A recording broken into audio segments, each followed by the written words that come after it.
This is Iron Sharpens Iron Council. Welcome to the evolution. Hey family, I want to talk about a quick short video on the two doctors, the two expert witnesses in the medical arena who testified at my daughter's trial. So there was Dr. Keenan and Dr. Sugden. Okay, Dr. Keenan was for the prosecutor. Dr. Sugden was for the defense. And they are both psychologists.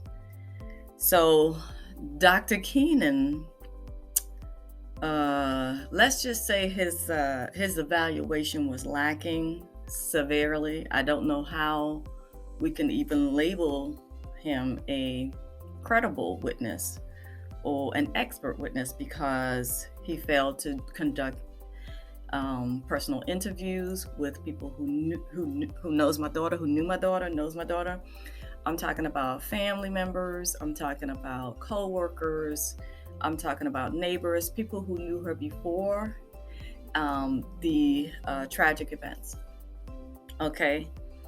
And when he did the interview with my daughter, it was while she was in jail, and it was like almost a year later, maybe so long after the drugs, the prescription drugs were already out of her system. Okay. She was over medicated and she was intoxicated, involuntarily intoxicated. We're going to get into that in another video, but I'll tell you that any tests of any evaluation, any requirement of the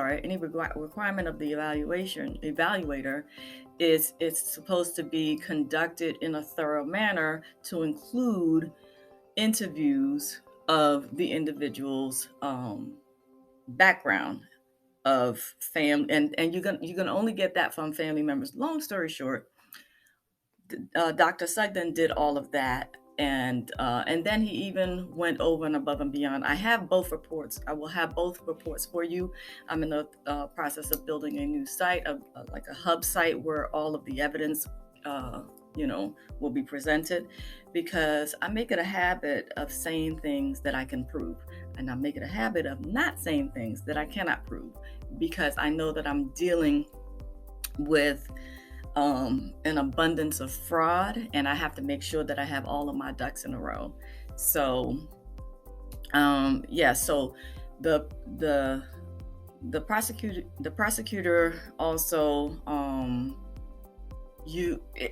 when you see the court transcript, you'll see that he was coached, and so that's severe misconduct, prosecutorial misconduct, and interference, witness tampering, because this man is supposed to be, fair and impartial and do a thorough job, and he did not do that. He just gave the prosecutor what she wanted.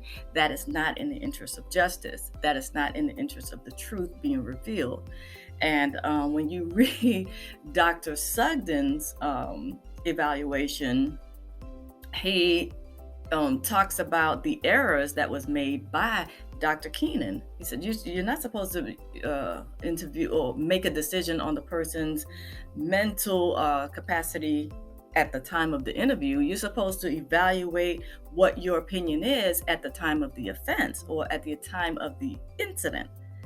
And at the time of the incident, Dr. Keenan's report even says that she was out of her mind, but I'm going to base my decision, I'm going to evaluate her on her mental capacity right here and right now. And in her current state of mind, she knows right from wrong. Throw him out.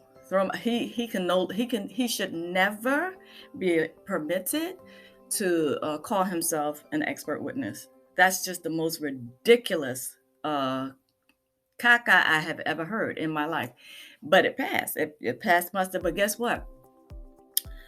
Judge Lilly, to his credit, And I have already lost faith in the justice system, but to his credit, he went after Dr. Keenan and made him look like a small child, because none of the things that was coming out of that man's mouth made any sense. And then, if you want to call it a tiebreaker, the tiebreaker, so to speak, was the attending physician at the in the emergency room when my daughter was rushed to the hospital. She came unconscious. They started to give her medical attention, and so I'll get into all the details of that, the pumping of the stomach and this, that, and the next, all of that. So the attending physician testified, and she said unequivocally this woman was batshit crazy, out of her mind, didn't even know top up from down, just completely unresponsive, and was not in her right mind.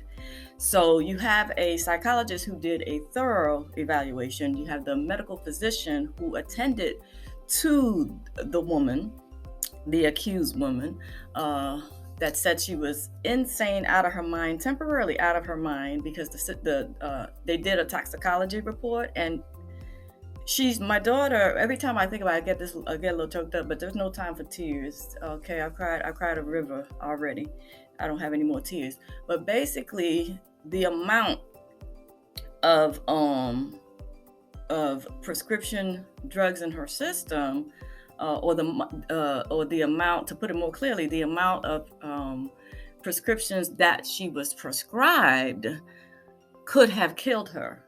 Okay, she's literally lucky to be alive. Of course, she doesn't feel lucky because she feels like the weight of the world is on her shoulder, because they vilified her in the court of public opinion. And that's why I am doing this, because when you are silent, they get away with it. The wrongdoers get away with it.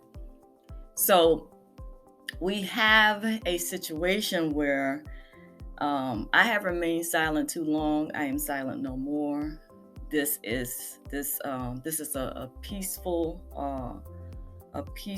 gathering that I am trying to build a network.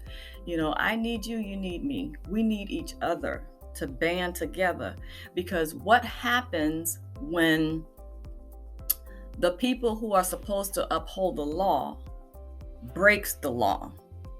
Right? That is my question to you. What happens when people who are supposed to uphold the law, when the law and the lawyers break the law? What do?